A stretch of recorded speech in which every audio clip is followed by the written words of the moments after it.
الحمد لله نحمده ونستعينه ونستغفره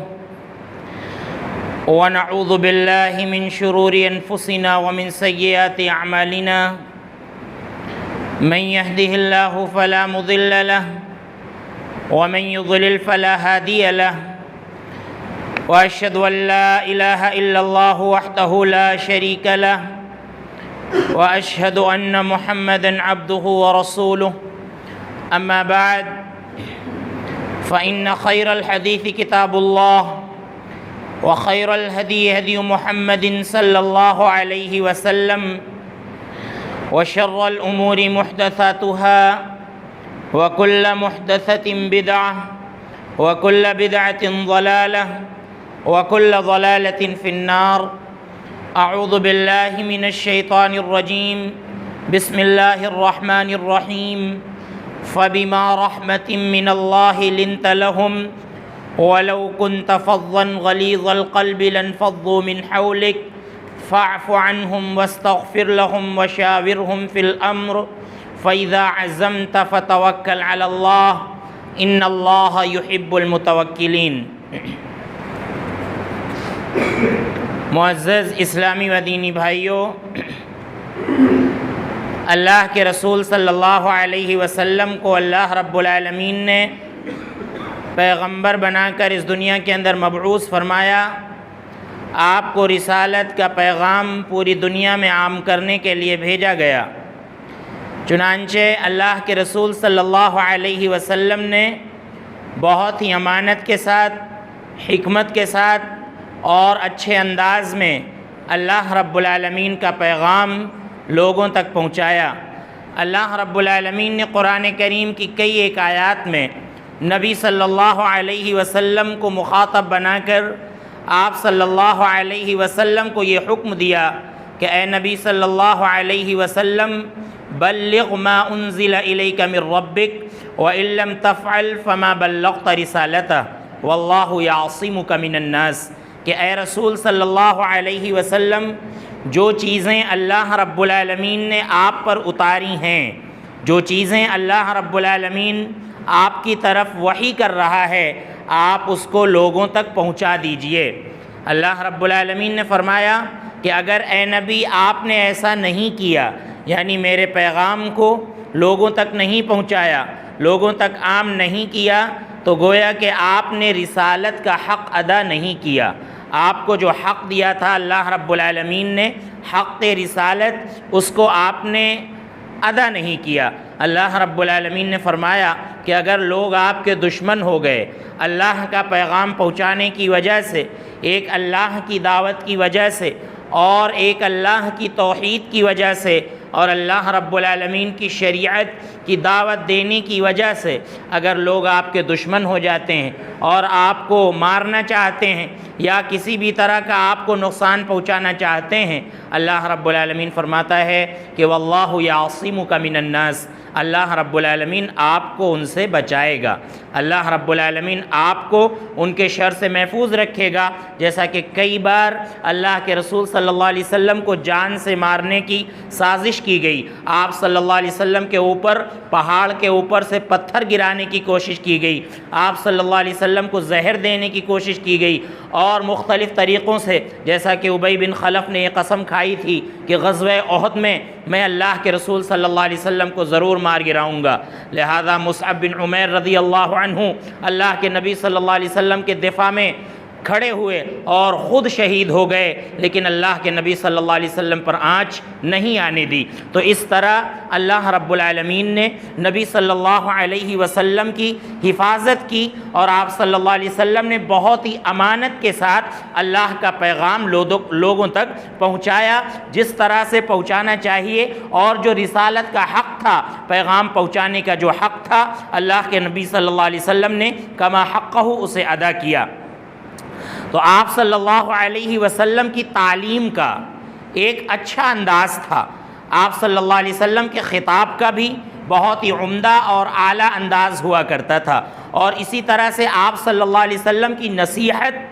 بڑی ہی اعلیٰ قسم کی ہوا کرتی تھی. تو آپ صلی اللہ علیہ وسلم کی تعلیم کیسی تھی؟ آپ صلی اللہ علیہ وسلم کی نصیحت کیسی ہوا کرتی تھی اور آپ صلی اللہ علیہ وسلم کا خطبہ اور آپ کے خطاب کا انداز کیسا ہوا کرتا تھا، وہ میں آج کے خطبے میں آپ کو بتانا چاہتا ہوں۔ اللہ رب العالمین قرآن کریم کے اندر فرماتا ہے کہ لَقَدْ كَانَ لَكُمْ فی رسول اللہ اسوۃ حسنہ لمن کان یرجو اللہ والیوم الآخر، کہ یقیناً تمہارے لیے اللہ کے رسول صلی اللہ علیہ وسلم کی زندگی میں بہترین نمونہ موجود ہے، بہترین آئیڈیل موجود ہے، یعنی تمام چیزوں میں تم اللہ کے نبی صلی اللہ علیہ وسلم کو نمونہ بناؤ۔ کسی کو تعلیم دینی ہے، کسی کو دین سکھانا ہے، تو ہمارے سامنے اللہ کے نبی صلی اللہ علیہ وسلم کا نمونہ ہونا چاہیے۔ اور اسی طرح سے اگر کہیں ہمیں لیکچر دینا ہے، کہیں ہمیں خطاب کرنا ہے، اور خاص طور سے خطاب ہمارا دین کے موضوع پر ہے، تو اس میں اللہ کے نبی صلی اللہ علیہ وسلم کا جو انداز تھا وہی انداز ہمیں بھی اختیار کرنا چاہیے۔ اور اسی طرح سے اللہ کے نبی صلی اللہ علیہ وسلم کی نصیحت کا جو انداز تھا، آپ کس انداز سے لوگوں کو نصیحت کیا کرتے تھے اور حکمت کا کون سا انداز اللہ کے نبی صلی اللہ علیہ وسلم اختیار کیا کرتے تھے، لہذا وہی انداز ہمیں بھی اختیار کرنا چاہیے۔ اگر ہم نبوی طریقے پر چلتے ہوئے لوگوں کو دینی تعلیم دیں گے، دین سے قریب کرنے کی کوشش کریں گے، تو ہمارے اندر اللہ رب العالمین ایک اثر پیدا کرے گا۔ اللہ کے نبی صلی اللہ علیہ وسلم کی پیروی کی وجہ سے اللہ رب العالمین ہماری باتوں کے اندر ایک اثر پیدا کرے گا۔ آپ دیکھیے اللہ کے نبی صلی اللہ علیہ وسلم نے سب سے پہلے جس چیز کو اپنے اندر رچانے اور بسانے کی کوشش کی، وہ آپ صلی اللہ علیہ وسلم کا اخلاص تھا، کہ اللہ کے نبی صلی اللہ علیہ وسلم مخلص تھے۔ اور یہ چیز اللہ کے نبی صلی اللہ علیہ وسلم کے اندر اس وقت بھی تھی جب ابھی آپ کو نبوت نہیں ملی تھی۔ سیرت اللہ کے نبی صلی اللہ علیہ وسلم کی جب ہم پڑھتے ہیں تو پتہ چلتا ہے کہ تمام لوگوں سے کٹ کر اللہ کے نبی صلی اللہ علیہ وسلم غار حرا میں چلے جایا کرتے تھے، اور وہاں اخلاص کے ساتھ، خلوص کے ساتھ اللہ رب العالمین کی عبادت کیا کرتے تھے اپنے انداز میں۔ تو اللہ کے نبی صلی اللہ علیہ وسلم ان تمام چیزوں کو لے کر، عبادت کو لے کر، دعوت کو لے کر، تبلیغ کو لے کر آپ بہت مخلص تھے۔ آپ نے سب سے پہلے اپنے اندر اخلاص پیدا کیا۔ لہذا آج جو بھی دعوت کا کام کرنا چاہتا ہے، جو بھی کسی کو تعلیم دینا چاہتا ہے، خطاب کرنا چاہتا ہے، کوئی نصیحت کرنا چاہتا ہے، تو اسے سب سے پہلے اپنے اندر اخلاص پیدا کرنا چاہیے۔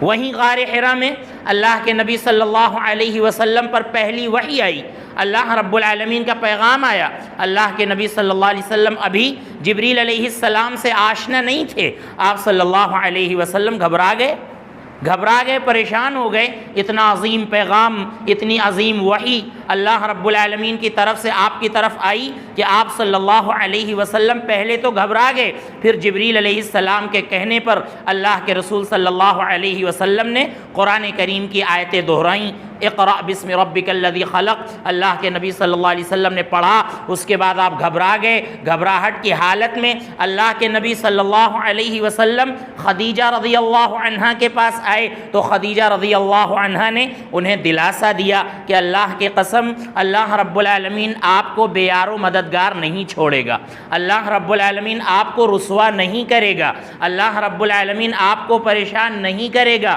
کیونکہ اے نبی صلی اللہ علیہ وسلم آپ اپنی ذات سے کبھی بھی کسی کو تکلیف نہیں دیتے ہیں، آپ اپنی زبان سے کبھی بھی غلط بات کسی کو نہیں کہتے ہیں، آپ کو اللہ رب العالمین بے یار و مددگار نہیں چھوڑے گا، اور اس کے ساتھ ساتھ آپ غریبوں کی مدد کرتے ہیں۔ وَتُعِينُ عَلَى نَوَائِبِ الْحَقِّ، حق کے راستے میں جن کو ستایا جاتا ہے، اے نبی آپ ان کی مدد کرتے ہیں۔ وَإِنَّكَ لَتَحْمِلُ الْكَلَّ، آپ غریبوں کا بوجھ اٹھاتے ہیں، آپ دوسروں کا بوجھ اٹھاتے ہیں، لہذا اللہ رب العالمین آپ کو بے یار و مددگار نہیں چھوڑے گا۔ اور اس کے بعد آپ دیکھیے اللہ کے نبی صلی اللہ علیہ وسلم پر سورہ مزمل نازل ہوئی، سورہ مدثر نازل ہوئی۔ سورہ مدثر کے اندر اللہ رب العالمین نے فرمایا یا ایھا المدثر قم فانذر وربک فکبر وثیابک فطہر۔ اللہ نے کہا کہ اے کپڑے میں لپٹنے والے، اے چادر میں لپٹنے والے، قم فانذر، اللہ کا پیغام آپ کے پاس آ چکا ہے۔ اللہ کے پیغام کا آغاز ہو چکا ہے، لہذا قم فانذر، آپ کھڑے ہو جائیے اور لوگوں کو ڈرانا شروع کر دیجئے، لوگوں کو ڈرانا شروع کر دیجئے۔ وَرَبَّكَ فَكَبِّرْ، اور اے نبی صلی اللہ علیہ وسلم آپ اپنے اللہ کی، اپنے رب کی بڑائی بیان کریے، اپنے رب کی کبریائی بیان کیجئے۔ وَثِيَابَكَ فَطَهِّرْ، اور اے نبی صلی اللہ علیہ وسلم آپ اپنے کپڑوں کو پاک و صاف رکھیے۔ وَالرُّجْزَ فَاهْجُرْ، اور بت پرستی کی گندگی سے دور رہیے۔ اللہ کے نبی صلی اللہ علیہ وسلم کو اللہ رب العالمین نے یہ حکم دیا کہ اب آپ لوگوں میں تبلیغ کریے، اللہ کا پیغام سنائیے، اور اس کے بعد اللہ رب العالمین نے آیتیں نازل فرمائیں کہ وَأَنذِرْ عَشِيرَتَكَ الْأَقْرَبِينَ، کہ سب سے پہلے آپ اپنے قریبی لوگوں کو اللہ رب العالمین کے عذاب سے ڈرائیے، سب سے پہلے اپنے قریبی لوگوں کو اللہ رب العالمین کا پیغام پہنچائیے۔ لہذا اللہ رب العالمین نے فرمایا وَاخْفِضْ جَنَاحَكَ لِمَنِ اتَّبَعَكَ مِنَ الْمُؤْمِنِينَ، اور اے نبی صلی اللہ علیہ وسلم مومنوں میں سے جو آپ کی پیروی کرتے ہیں، جو آپ کے پیچھے چلتے ہیں، آپ کی باتوں کو مانتے ہیں، ان کے لیے اپنے بازوؤں کو نرم رکھیے، ان کے لیے آپ نرم گوشہ اختیار کریے۔ لہذا اللہ کے نبی صلی اللہ علیہ وسلم پر جب یہ آیتیں نازل ہوئیں تو آپ نے اپنے گھر سے تبلیغ کی شروعات کی، تبلیغ کا آغاز کیا۔ اللہ کے نبی صلی اللہ علیہ وسلم نے اپنے چچاؤں کو اکٹھا کیا، اللہ کے نبی صلی اللہ علیہ وسلم نے اپنی پھوپھیوں کو اکٹھا کیا، اللہ کے نبی صلی اللہ علیہ وسلم نے اپنی بیٹی فاطمہ کو بلایا، اور ان سب سے اللہ کے نبی صلی اللہ علیہ وسلم نے تبلیغ کا آغاز کیا۔ وہیں آپ دیکھیے اللہ کے نبی صلی اللہ علیہ وسلم نے جب ایک اچھا انداز اختیار کیا کہ تم لوگ ہم کو صادق کہتے ہو، سچا کہتے ہو، تم لوگ ہم کو امین کہتے ہو کہ میں امانت دار ہوں، میں امانت میں خیانت نہیں کرتا ہوں، تم لوگ ہم کو یہ سب کہتے ہو، تو اگر میں تم کو ڈراؤں اس بات سے کہ اس پہاڑ کے پیچھے ایک لشکر ہے جو تم پر حملہ کرنے والا ہے، کیا تم ہماری بات مانو گے یا نہیں مانو گے؟ تو آپ دیکھیے بہت سے لوگوں نے اللہ کے نبی صلی اللہ علیہ وسلم کے اس پیغام کو مانا، اور بہت سے لوگوں نے اللہ کے نبی صلی اللہ علیہ وسلم کے اس پیغام کی تردید کی۔ اور وہیں ابو لہب بھی تھا، ابو لہب بھی تھا، اس نے کہا کہ اے نبی صلی اللہ علیہ وسلم، اے محمد، آپ کے لیے ہلاکت ہو، نعوذ باللہ، آپ کے لیے بربادی ہو، کیا تو نے ہم کو یہاں پر اسی لیے جمع کیا تھا؟ اللہ رب العالمین کو ابو لہب کی یہ حرکت اتنی بری لگی، اتنی بری لگی کہ قرآن کریم کی آیتیں نازل فرما دی، اور باضابطہ ایک سورت نازل فرما دی کہ تبت یدا ابی لہب وتب ما اغنا عنہ مالہ وما کسب، تبت یدا ابی لہب، ابو لہب ہلاک ہو جائے اور اس کے دونوں ہاتھ ٹوٹ جائیں، ما اغنا عنہ مالہ وما کسب، اس کا مال اس کے کام نہیں آئے گا، اور اس کی اولادیں بھی اس کے کام نہیں آئیں گی، اور اس کی بیوی بھی اس کے کام نہیں آئے گی۔ اللہ رب العالمین نے قرآن کریم کے اندر صاف اعلان کر دیا کہ حکمت کے ساتھ اگر نبی کوئی پیغام دیں اور نبی کے پیغام کو کوئی ٹھکرا دے، نبی کے پیغام کی قدر نہ کرے، نبی کے پیغام پر عمل نہ کرے، تو اللہ رب العالمین کے یہاں اس کا یہی انجام ہوتا ہے کہ وہ تا قیامت ایسا شخص مردود ہو جاتا ہے، راندہ درگاہ ہو جاتا ہے۔ اللہ رب العالمین قرآن کریم کے اندر اس پر بد دعا کرتا ہے، تو اللہ رب العالمین قرآن کریم کے اندر سورت نازل فرما دیتا ہے۔ تو آپ دیکھیے اس طرح سے اللہ کے نبی صلی اللہ علیہ وسلم نے اپنے گھر سے دعوت کا آغاز کیا، اور آپ صلی اللہ علیہ وسلم نے اپنی پھوپھی سے کہا، صفیہ سے، اور اسی طرح سے اپنی بیٹی فاطمہ سے اللہ کے نبی صلی اللہ علیہ وسلم نے کہا کہ سلینی یا فاطمہ ما شئت من مالی لا اغنی عنک من اللہ شیئا، کہ اے فاطمہ مجھ سے اس دنیا کے اندر جو کچھ مجھ سے مانگتی ہو مانگ لو، آخرت میں میں تمہارے کچھ کام نہ آ سکوں گا، آخرت میں میں تمہارے کچھ کام نہ آ سکوں گا۔ اگر تمہارے اعمال اچھے نہ ہوئے، اگر خود سے تم نے اچھے عمل نہ کیے، تو میں تمہارے کچھ کام نہ آ سکوں گا، اس لیے تم میری بات مان لو، اور اس بھروسے پر نہ رہو کہ تم نبی کی پھوپھی ہو یا تم نبی کی بیٹی ہو تو نبی تم کو معاف کرا لے جائیں گے۔ اگر تمہارے اعمال اچھے نہ ہوئے تو اس دھوکے میں نہ رہو، لہذا تم لوگ اچھے اچھے اعمال کرو۔ تو اللہ کے نبی صلی اللہ علیہ وسلم نے اپنے گھر سے دعوت کا آغاز کیا، اور وہیں آپ دیکھیے ابو طالب جو آپ کے بڑے ہمدرد تھے، آپ کے چچا تھے، اللہ کے نبی صلی اللہ علیہ وسلم کی ہر آن مدد کیا کرتے تھے، آپ کا تعاون کیا کرتے تھے۔ اللہ کے نبی صلی اللہ علیہ وسلم نے اپنے چچا کے بھی سامنے یہ دعوت پیش کی، کلمہ پیش کیا، اور بہت ہی حکمت کے ساتھ پیش کیا۔ زندگی بھر اللہ کے نبی صلی اللہ علیہ وسلم ان کی زندگی میں کوشش کرتے رہے کہ ہمارے چچا کسی طرح سے کلمہ کہہ لیں اور کلمے کے تقاضوں پر عمل کر لیں، نہیں کہا انہوں نے۔ تو مرتے وقت جب ان کی موت کا وقت تھا، ان کی وفات کا وقت تھا، اللہ کے نبی صلی اللہ علیہ وسلم کے اندر اتنی تڑپ تھی، آپ صلی اللہ علیہ وسلم کے اندر کسی کی ہدایت کو لے کر اتنی زیادہ لگن تھی، اور آپ صلی اللہ علیہ وسلم کے اندر اتنی زیادہ حرص تھی کہ آپ صلی اللہ علیہ وسلم نے آخری وقت میں اپنے چچا کے سامنے کلمہ پیش کیا کہ چچا میرے کان میں کہہ دو، چپکے سے کہہ دو، تاکہ میں اللہ رب العالمین کے یہاں گواہ بن جاؤں۔ لہذا ابو طالب نے کلمہ کہنا گوارا نہ کیا، اور وہ قریش کا خوف ان کے اندر بیٹھا ہوا تھا، اور یہ غیرت ان کے اندر بیٹھی ہوئی تھی کہ زندگی بھر ابو طالب ایمان نہیں لایا، اسلام نہیں لایا، اور اب موت کے وقت موت کے ڈر سے اسلام لا رہا ہے، لہذا ابو طالب نے کلمہ نہیں پیش کیا۔ لیکن اللہ کے نبی صلی اللہ علیہ وسلم نے کوئی دقیقہ اٹھا نہ رکھا اپنے چچا کی ہدایت کے لیے، اور اسی طرح سے اپنے خاندان کے دوسرے لوگوں کی ہدایت کے لیے۔ تو اس انداز سے اللہ کے نبی صلی اللہ علیہ وسلم نے پیغام سنایا۔ اور اس کے بعد آپ دیکھیے اللہ کے نبی صلی اللہ علیہ وسلم کے بارے میں اللہ رب العالمین فرماتا ہے کہ لقد من اللہ علی المؤمنین اذ بعث فیہم رسولا من انفسہم یتلو علیہم آیاتہ ویزکیہم ویعلمہم الکتاب والحکمہ، کہ اللہ رب العالمین نے مومنوں پر احسان کیا ہے۔ یہ بہت بڑا احسان ہے مومنوں پر کہ اللہ رب العالمین نے کسی فرشتے کو رسول نہیں بنایا، اللہ رب العالمین نے کسی جن کو رسول نہیں بنایا، کسی ایسی مخلوق کو اللہ نے رسول نہیں بنایا کہ جو انسان سے مانوس نہ ہو، جو انسان کے ساتھ رہ نہ سکے، جس سے انسان ہم کلام نہ ہو سکے، جس کے ساتھ انسان گزارا نہ کر سکے، ایسی مخلوق کو اللہ رب العالمین نے رسول نہیں بنایا، بلکہ رسول بنایا تو من انفسہم، انہی کی جانوں میں سے بنایا، انہی کے خاندان، انہی کے کنبے، انہی کے قبیلے سے بنایا۔ یتلو علیہم آیاتہ، جو ان کو اللہ کی آیتیں پڑھ کر سناتے ہیں،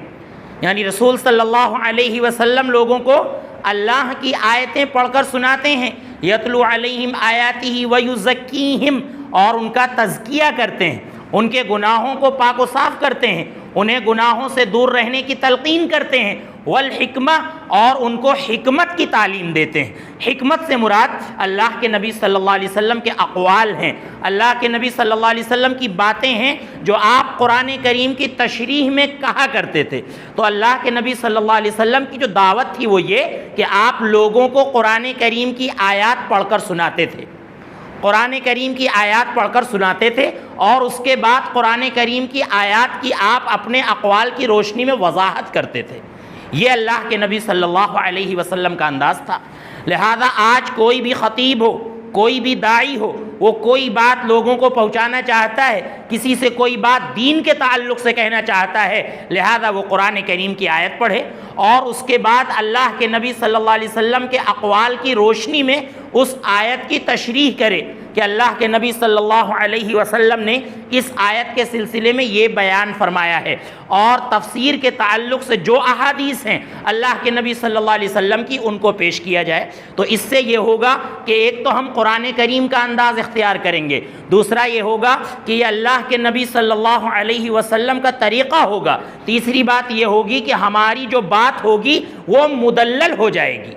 اور قرآن و حدیث کی روشنی میں بالکل مبرہن ہو جائے گی، بالکل واضح ہو جائے گی۔ لہذا ایک خطیب کو یہی انداز اختیار کرنا چاہیے۔ اللہ رب العالمین نے چونکہ احسان جتلایا ہے، یہ مومنوں پر احسان ہے کہ انہی میں سے ایک رسول بھیجا جو ان کے اوپر قرآن کریم کی آیتیں تلاوت کرتا ہے اور حکمت کی باتیں بتاتا ہے اور ان کو گناہوں سے دور رہنے کی تلقین کرتا ہے اور ان کا تزکیہ کرتا ہے۔ اور اسی طرح سے آپ دیکھیے اللہ کے نبی صلی اللہ علیہ وسلم کی جو دعوت تھی، آپ کا جو طریقہ تھا وہ کوئی اٹکل طریقہ نہیں تھا، اور آپ کی جو دعوت تھی وہ جھوٹی باتوں پر مبنی نہیں تھی یا بے سر و پیر کی باتوں پر مبنی نہیں تھی۔ اللہ کے نبی صلی اللہ علیہ وسلم کی جو باتیں تھیں وہ بصیرت آمیز تھیں، ان کے اندر بصیرت ہوا کرتی تھی۔ اللہ کے نبی صلی اللہ علیہ وسلم کوئی بھی بات کہتے تھے تو قرآن کریم کی آیات پڑھتے تھے آپ صلی اللہ علیہ وسلم، اور آپ صلی اللہ علیہ وسلم اپنی باتوں کی روشنی میں جو حقیقت میں وحی ہوتی تھی اس کی روشنی میں اللہ کے نبی صلی اللہ علیہ وسلم قرآن کی آیتوں کی وضاحت کیا کرتے تھے۔ تو اللہ رب العالمین اس سلسلے میں فرماتا ہے قل، اے نبی صلی اللہ علیہ وسلم آپ کہہ دیجئے، ہذہ سبیلی ادعو الی اللہ علی بصیرۃ انا ومن اتبعنی، کہ یہ میرا سیدھا راستہ ہے، میں تم کو اللہ کی طرف بلا رہا ہوں، یہ میرا سیدھا راستہ ہے، میں تم کو اللہ کی طرف بلا رہا ہوں، میں بصیرت پر ہوں، علی بصیرت، میں بصیرت پر ہوں، یعنی میں دلائل پر ہوں، میں قرآن پر ہوں، میں سنت پر ہوں، میں مضبوط دین پر ہوں، میرا دین کوئی ایسا ویسا دین نہیں ہے۔ لہذا اس انداز سے اللہ کے نبی صلی اللہ علیہ وسلم وضاحت کیا کرتے تھے۔ آپ فرماتے کہ انا ومن اتبعنی، میں بھی ہدایت پر ہوں اور میرے جو پیروکار ہیں، جو میرے پیچھے چلتے ہیں، وہ سب میری اتباع کرتے ہیں، میری پیروی کرتے ہیں، وہ بھی ہدایت یافتہ ہیں، لہذا ان کی بھی پیروی کی جائے، اللہ کے نبی صلی اللہ علیہ وسلم نے فرمایا۔ تو آپ دیکھیے اللہ کے نبی صلی اللہ علیہ وسلم کے تعلق سے اللہ رب العالمین نے یہ آیتیں نازل فرمائی ہیں جو تبلیغ پر دلالت کرتی ہیں اور آپ صلی اللہ علیہ وسلم کی دعوت پر دلالت کرتی ہیں۔ اور اسی طرح سے آپ دیکھیے آپ صلی اللہ علیہ وسلم کا جو انداز تھا وہ تکلف سے بالکل پاک تھا۔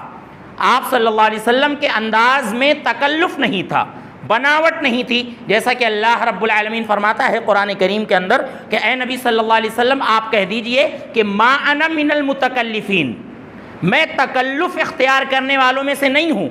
آپ صلی اللہ علیہ وسلم کی چاہے نصیحت ہو، چاہے آپ کی تبلیغ ہو، چاہے آپ کا خطبہ ہو، چاہے آپ کا خطاب ہو، یہ تکلف سے پاک ہوتا تھا، اس کے اندر بناوٹ نہیں ہوتی تھی کہ اللہ کے نبی صلی اللہ علیہ وسلم گانے کا انداز اختیار کر لیں، یا اللہ کے نبی صلی اللہ علیہ وسلم بہت زیادہ ہلنے لگیں، مٹکنے لگیں، یا آپ صلی اللہ علیہ وسلم مسجع مقفع عبارتوں کا استعمال کریں کہ ہم ایسی عبارتوں کا استعمال کریں کہ عبارت ہی پر لوگ دھیان دیتے رہیں۔ آپ کا یہ انداز نہیں تھا، تکلف آپ کے ہاں بالکل نہیں تھا۔ آپ صلی اللہ علیہ وسلم کا انداز بہت ہی سادہ تھا، لہذا ہمیں بھی وہی انداز اللہ کے نبی صلی اللہ علیہ وسلم کا اختیار کرنا چاہیے۔ آپ دیکھیے غیر مسلموں کو دعوت دینے کی ضرورت زیادہ تر پیش آتی تھی اللہ کے نبی صلی اللہ علیہ وسلم کو، تو اللہ رب العالمین نے اس سلسلے میں آپ کو جو حکم دیا کہ اے نبی صلی اللہ علیہ وسلم آپ کہہ دیجئے یا اہل الکتاب،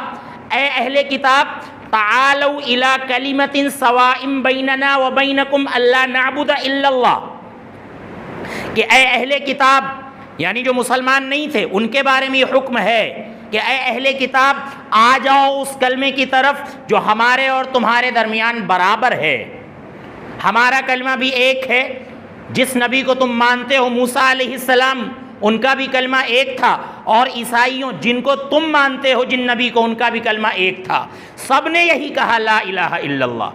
ہم شریعت کی بات نہیں کرتے ہیں، اللہ رب العالمین نے کتنا اہم پیغام دیا ہے کہ اپنے دستور کی طرف مت بلائیے، ابھی آپ اپنی شریعت کی طرف مت بلائیے، اپنے دین کی طرف نہ بلائیے، لیکن اس دین کی طرف اور دین کی اس اساس کی طرف ضرور بلائیے جو تمام نبیوں کی ایک تھی اور تمام رسولوں کی ایک تھی، کہ اے اہل کتاب آ جاؤ اس کلمے کی درمیان، آ جاؤ اس کلمے کی طرف جو ہمارے اور تمہارے درمیان برابر ہے۔ وہ کلمہ کیا ہے؟ اللہ نعبد الا اللہ، کہ اللہ کو چھوڑ کر ہم کسی کی عبادت نہ کریں، کم سے کم اس میں تو ہم ایک ہو جائیں، اور اس کے بعد ہم باقی باتوں میں ایک ہو جائیں گے بعد میں۔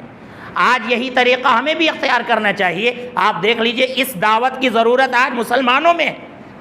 آج مسلمانوں میں اس دعوت کی ضرورت ہے کہ آؤ تمام مسلمانوں اس کلمے کی طرف جو ہمارے اور تمہارے درمیان ایک ہے۔ ہمارا کلمہ الگ نہیں ہے، ہمارا کلمہ ایک ہے، بس اس کلمے کا اہم تقاضا یہ ہے کہ اللہ نعبد الا اللہ ولا نشرک بہ شیئا، کہ ہم اللہ رب العالمین کے ساتھ کسی کو شریک نہ ٹھہرائیں اور اللہ رب العالمین کو چھوڑ کر کسی اور کی عبادت ہم نہ کریں۔ تو آپ صلی اللہ علیہ وسلم کا یہ انداز ہوا کرتا تھا۔ اور آپ دیکھیے موقع اور محل اور دن کے اعتبار سے اللہ کے نبی صلی اللہ علیہ وسلم کے استدلال کا ایک الگ انداز ہوتا تھا۔ کئی بار حدیث آ چکی ہے، اللہ کے نبی صلی اللہ علیہ وسلم حرم میں کھڑے تھے، آپ صلی اللہ علیہ وسلم مکہ میں تھے، آپ صلی اللہ علیہ وسلم خانہ کعبہ کے پاس تھے، تو آپ صلی اللہ علیہ وسلم نے اس شہر کا واسطہ دیا کہ اے مسلمانوں تم کس شہر میں ہو،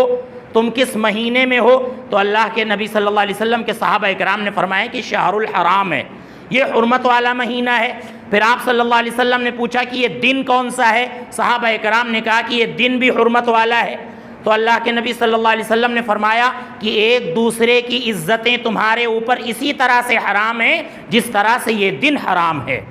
جس طرح سے یہ دن محترم ہے، جس طرح سے تم اس دن کا احترام کرتے ہو، جس طرح سے خانہ کعبہ کا احترام کرتے ہو، اسی طرح سے تم کو ایک دوسرے مسلمان کا احترام کرنا چاہیے۔ آپ دیکھیں جگہ سے آپ نے استدلال کیا، جگہ کا آپ نے واسطہ دیا، مہینے کا آپ نے واسطہ دیا کہ جس طرح سے اس مہینے کو تم لوگ حرام سمجھتے ہو، اس مہینے کا احترام کرتے ہو، اسی طرح سے تم کو مومنوں کا بھی احترام کرنا ہے۔ اسی موقع پر اللہ کے نبی صلی اللہ علیہ وسلم نے بہت سی باتوں کا ذکر کیا، اور آپ دیکھیے اللہ کے نبی صلی اللہ علیہ وسلم کی حرص کو ذکر کرتے ہوئے، آپ کی لالچ کو ذکر کرتے ہوئے اللہ رب العالمین فرماتا ہے کہ لَقَدْ جَاءَكُمْ رَسُولٌ مِّنْ أَنفُسِكُمْ عَزِيزٌ عَلَيْهِ مَا عَنِتُّمْ حَرِيصٌ عَلَيْكُمْ بِالْمُؤْمِنِينَ رَءُوفٌ رَحِيمٌ، کہ یقیناً اے مومنو تمہارے پاس ایک ایسا رسول آیا ہے جو تمہیں میں سے ہے، عزیز علیہ ما عنتم، تمہاری تکلیفیں اس پر بہت گراں گزرتی ہیں، بہت بھاری پڑتی ہیں۔ مومن کو کوئی تکلیف ہوتی ہے تو وہ تمہارے رسول پر گراں گزرتی ہے۔ حریص علیکم، تمہارے لیے حریص رہتے ہیں کہ کس طرح سے لوگ ہدایت پر آ جائیں، کس طرح سے لوگ مسلمان ہو جائیں۔ بالمؤمنین رؤوف الرحیم، مومنوں پر شفیق ہیں اور مہربان ہیں۔ ایک ایسے رسول کو اللہ رب العالمین نے تمہارے اندر بھیجا ہے جس کے اندر یہ صفات ہیں۔ تو آپ دیکھیں انہی صفات کو سامنے رکھ کر ہمیشہ اللہ کے نبی صلی اللہ علیہ وسلم تبلیغ کیا کرتے تھے۔ آپ کا خطبہ جو ہوتا تھا اس کے اندر بھی اخلاص ہوتا تھا۔ آپ کے خطبے کے اندر ایک طرح کی تڑپ ہوا کرتی تھی اور ایک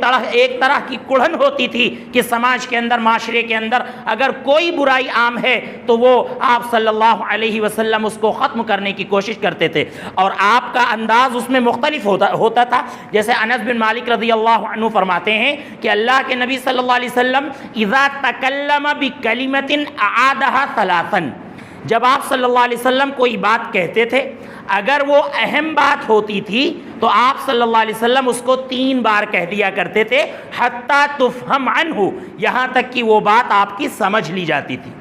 بہت ہی واضح انداز ہوتا تھا آپ کا۔ آپ یہ چاہتے تھے کہ جو باتیں میں کہوں وہ لوگوں کو سمجھ میں آ جائیں۔ اور اسی طرح سے آپ دیکھیے سماج میں اگر آپ دیکھتے تھے کہ کوئی برائی عام ہے تو آپ صلی اللہ علیہ وسلم کے خطبے کا انداز مختلف ہوتا تھا۔ صحابہ اکرام فرماتے ہیں، صحابی فرماتے ہیں کہ آپ جب خطبہ دیتے تھے تو احمرت عیناہ، کوئی سنگین معاملہ ذکر کرتے تو آپ کی آنکھیں سرخ ہو جاتی، احمرت عیناہ واشتد غضبہ، اور آپ صلی اللہ علیہ وسلم کا غصہ بھی سخت ہو جاتا تھا۔ ایسا لگتا تھا کہ آپ صلی اللہ علیہ وسلم اپنے خطبے میں کسی لشکر کو ڈرا رہے ہیں، کسی لشکر کو ڈرا رہے ہیں کہ سدھر جاؤ ورنہ تم ہلاک ہو جاؤ گے، تم برباد ہو جاؤ گے۔ یہ تڑپ، یہ کوشش ہوتی تھی اللہ کے نبی صلی اللہ علیہ وسلم کی اپنے خطاب کے اندر۔ تو یہی انداز ہمیں بھی اللہ کے نبی صلی اللہ علیہ وسلم کا اختیار کرنا چاہیے۔ اور آپ دیکھیے اللہ کے نبی صلی اللہ علیہ وسلم کو جب کسی قوم پر نقد کرنا ہوتا تھا تو آپ صلی اللہ علیہ وسلم اس قوم کا نام نہیں لیتے تھے، اور نہ تو آپ صلی اللہ علیہ وسلم کسی شخصیت کا نام لیتے تھے۔ کئی ایک مثالیں اللہ کے نبی صلی اللہ علیہ وسلم کی موجود ہیں۔ آپ صلی اللہ علیہ وسلم انداز اختیار کرتے کہ ما بال اقوام، فلا فلا قوموں کو کیا ہو گیا ہے کہ وہ ایسا ایسا کام کر رہے ہیں، لہذا ان کو چھوڑ دینا چاہیے، ان کو یہ کام چھوڑ دینا چاہیے۔ جمعہ کی اہمیت کو بیان کرتے ہوئے اللہ کے نبی صلی اللہ علیہ وسلم نے ایک مرتبہ ذکر کیا کہ لَيَنْتَهِيَنَّ أَقْوَامٌ عَنْ وَدْعِهِمْ الْجُمُعَاتِ، لوگوں کو جمعہ چھوڑنے سے باز آ جانا چاہیے، ورنہ اللہ رب العالمین ان کے دلوں پر مہر لگا دے گا اور پھر ان کو کبھی ہدایت نہیں ملے گی۔